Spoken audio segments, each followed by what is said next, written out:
নমস্কার দর্শক বন্ধুরা, কুকিং উইথ লাভ চ্যানেলে আপনাদের সকলকে স্বাগত। আজকে আবারও হাজির হয়েছে একটা নতুন রেসিপি নিয়ে। চলুন শুরু করা যাক আজকের রেসিপিটা।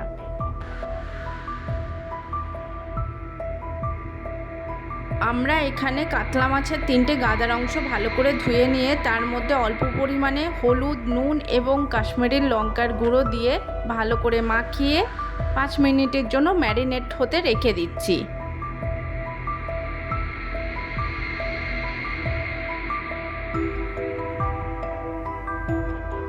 এরপর কড়াইতে সর্ষের তেল গরম করে তার মধ্যে একে একে ম্যারিনেট করা মাছগুলো দিয়ে 2 পিঠ ভালো করে ভেজে অন্য একটা পাত্রে তুলে নিচ্ছি।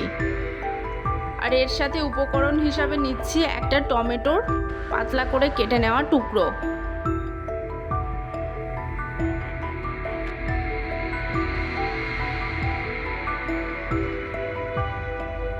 এখন একটা মিক্সিং জারে 1 টেবিল চামচ কালো সর্ষে, 1 টিস্পুন গোটা জিরে, 1 টেবিল চামচ গোটা ধনে, হাফ টিস্পুন গোলমরিচ, 1/4 টিস্পুন হলুদ, 4টে রসুন এবং 2টো কাঁচা লঙ্কা দিয়ে একটা পেস্ট বানিয়ে নিচ্ছি।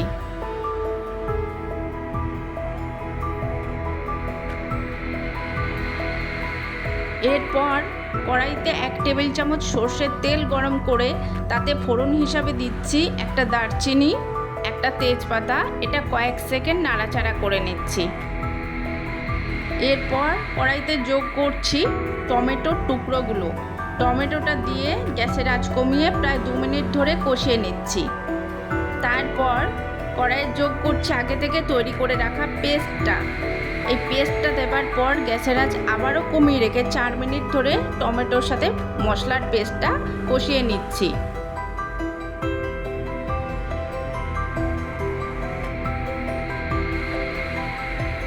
এখন কড়াইতে শুকনো মশলার মধ্যে যোগ করছি হাফ টিস্পুন হলুদের গুঁড়ো এবং 1/4 টিস্পুন কাশ্মীরি লঙ্কার গুঁড়ো। তারপর সবগুলোকে 2 মিনিট ধরে আমরা কষিয়ে নিচ্ছি। এরপর কড়াইয়ে আমরা যোগ করছি স্বাদ মতো নুন। নুনটা দিয়ে 1 মিনিট ধরে গ্যাসের আঁচ কমিয়ে নাড়াচাড়া করে নিচ্ছি মশলার সাথে।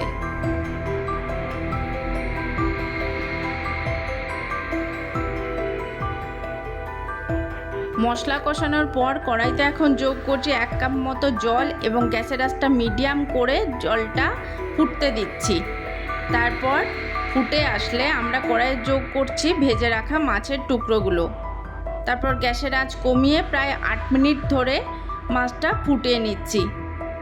তারপর গ্রেভিটা ঘন হয়ে আসলে কড়াইয়ে যোগ করছি 2টো কাঁচা লঙ্কা। তারপর গ্যাস বন্ধ করে দিয়ে আমরা কয়েক মিনিট স্ট্যান্ডিং রেখে দিচ্ছি এবং তারপর গরম গরম পরিবেশন করছি আজকের রেসিপি বিহারি মাছের ঝোল।